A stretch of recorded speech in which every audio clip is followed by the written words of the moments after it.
Have you ever wondered what games you should keep or you should lose? Find out here at Purge Reviews. Here's DC, the deck building game Forever Evil. This one is going to come, it's the first printing, so it's going to come with a promo inside. You're going to get a rule book, which we'll take a look at in a few minutes. Then when you look up, you're going to get a bunch of characters. So the characters that come with this one are going to be Black Adam, Black Manta, Bizarro, Deathstroke, Harley Quinn, Lex Luthor, Sinestro, and Bane is the promo. So this is one you wouldn't get unless you got the first printing of it. They're all villains, as you can tell. So you can be villains in the game now, each with their individualized powers. This one's going to come a little different. It's going to have some victory points and some cardboard that you'll get with it. It's fine. Some frozen tokens here, and the victory points are 1s, 5s, and 10s. Let's see here. The weaknesses are going to be the Green Lantern's hand changing in this one, so it's not Joker's nasty teeth. The kick will be Harley Quinn. You're going to get, let's see here, the vulnerability. Okay. And you can see the punch here is Lex Luthor beating up Batman, so pretty cool. So those are going to be a little bit different with the villain-esque thing to it. Then you're going to get a bunch of stack of cards that you're going to have in here, and these will be the main deck. Now, this is a standalone expansion. It can be used with the original, or you can just buy this and you'll be up and playing, but you'll only be able to play as the bad guys, as you can see. Components are pretty good, in line with what you're used to with this set, and has its own organizer inside. Here's the rulebook. You can see a picture of the bad guys on the outside. Now, the rulebooks for this is actually pretty good. It's going to give you an overview and a picture with all the different types of cards inside, main deck, and the superheroes, which is funny that you're going to be playing as a villain. So here you're going to see the lineup, kind of a setup of how the game will be set up, and then it'll go through gameplay, ending your turn. So this is really everything you need to play the game. And then it'll just go into additional rules with, you can see there's pictures, not a lot of examples per se, but it does give you a good explanation. Things get a little bit more complicated as we add more and more things onto this, but I think just playing the original game rules and you have a turnover in a turn here, you probably can get through this in about 20 minutes. If you played the other ones, you'll be up and running. You don't even really need the rule book, really, maybe as a reference or if you want to play some of the variant games that are found here. Otherwise, if you played the other ones, you need to know about this victory point token. That's it. Everything else is pretty simple. First thing you're going to do is you're going to choose which character you want to be, each one with a different power. That's really going to be the only thing that separates you. Then you're going to draw 7 punches. 1, 2, 3, 4, 5, 6, 7.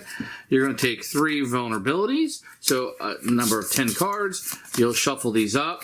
2, 3, 4, 5. You draw 5. That will be your starting hand. Put the remainder of them over there as a deck. You put your kicks out, which everybody will have access to. Then you can take your big giant cards here, and you are going to put 5 of these out. And these will be the starting cards that you will have out here that everybody can kind of purchase from. And this will be called the lineup. So what you're going to do on a turn, very simple. You're going to take your cards, add up how much power you have. Power is the only currency. In this case, I have 5.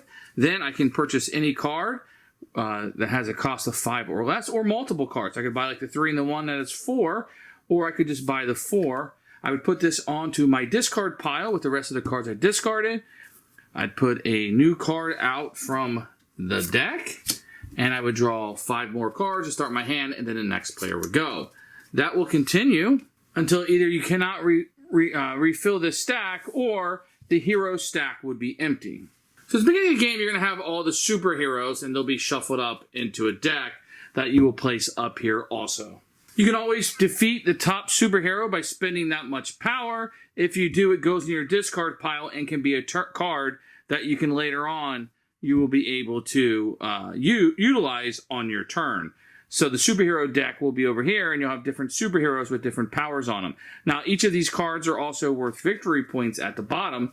Whoever has the most victory points is going to win the game. So it's very possible that you're playing as Black Manta, but Commissioner Gordon is helping you out in your deck. So don't look for a lot of thematic things that are occurring here. You know, the Green Lantern might come up and help you, or Batman might help Lex Luthor or whatever. It doesn't have to make thematic sense. Now, there are going to be attack cards that people will have. You look here, you have defense cards. You can always play defense cards, so you may discard this card to avoid hitting an attack. If you do, gain a victory point.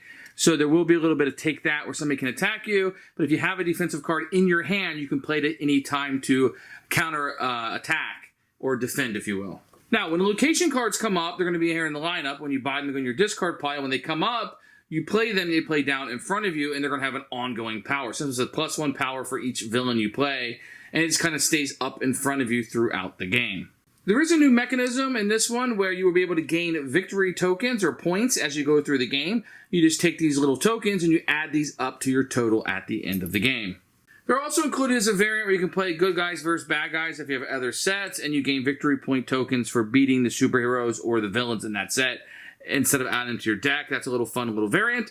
Otherwise, pretty much the game, other than the superhero deck being here, is going to play exactly like the other aspects of DC deck building.